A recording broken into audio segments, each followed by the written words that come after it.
आश्विन शुक्ल पक्ष की एकादशी, पापांकुशा एकादशी। युधिष्ठिर बोले कि हे भगवान, आश्विन मास की शुक्ल पक्ष की एकादशी का क्या नाम है तथा उस व्रत के करने से कौन कौन से फल मिलते हैं, सो आप विस्तार पूर्वक मुझे बतलाने का कृपा प्रदान करें। उस पर श्री कृष्ण भगवान बोले कि हे राजन, आश्विन मास की शुक्ल पक्ष की एकादशी का नाम पापांकुशा एकादशी है। इसके व्रत करने से समस्त पाप नष्ट हो जाते हैं और करने वाला अक्षय पुण्य का भागी होता है। इस एकादशी के दिन मनोवांछित फल की प्राप्ति के लिए श्री विष्णु भगवान की पूजा अर्चना करनी चाहिए। इस पूजन के द्वारा मनुष्य को स्वर्ग लोक की प्राप्ति होती है। जो मनुष्य कठिन तपस्याओं के द्वारा फल की प्राप्ति करते हैं, वह फल इस एकादशी के दिन क्षीर सागर में शेषनाग पर शयन करने वाले विष्णु भगवान को नमस्कार कर देने से फल की प्राप्ति हो जाती है और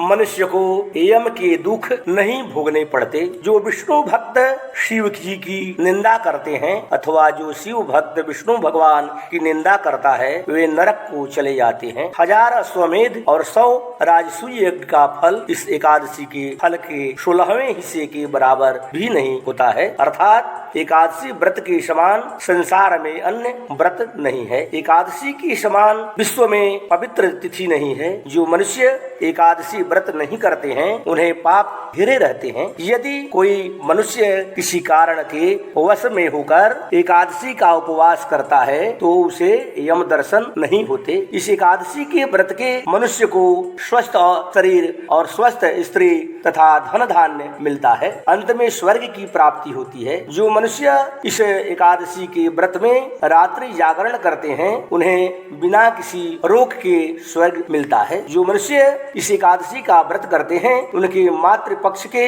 10 पुरुष, पितृ पक्ष के 10 पुरुष और स्त्री पक्ष के 10 पुरुष विष्णु का भेष धारण करके तथा सुंदर आभूषणों से युक्त होकर विष्णु लोक को चले जाते हैं। जो मनुष्य आश्विन मास की शुक्ल पक्ष की पापांकुशा एकादशी का विधि पूर्वक व्रत करते हैं, उन्हें हरि लोक मिलता है। जो मनुष्य एकादशी के दिन भूमि, गौ, अन्न, जल, पान, वस्त्र, छत्र आदि का दान करते हैं, उन्हें यमराज के दर्शन कदापि नहीं मिलता है। दरिद्र मनुष्य को भी यथा शक्ति कुछ दान देकर कुछ पुण्य अवश्य ही पैदा करना चाहिए। जो मनुष्य तालाब, बागीचा, धर्मशाला, प्याऊ, अन्न क्षेत्र आदि बनवाते हैं, उन्हें यम के दुख नहीं मिलते हैं। वह मनुष्य इस लोक में स्वस्थ दीर्घायु वाले पुत्र तथा धन धान्य से पूर्ण होकर सुख भोगते हैं तथा अंत में स्वर्ग लोक को चले जाते हैं। हे राजन, इन सब का सारांश यह है कि जो मनुष्य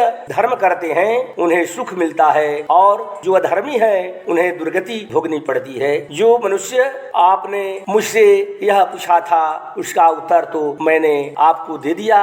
अब आप मुझसे क्या सुनना चाहते हैं, तो आप विस्तार पूर्वक बताने का कृपा करें। जय प्रेम से बोलो विष्णु भगवान की जय। आज के आनंद की जय।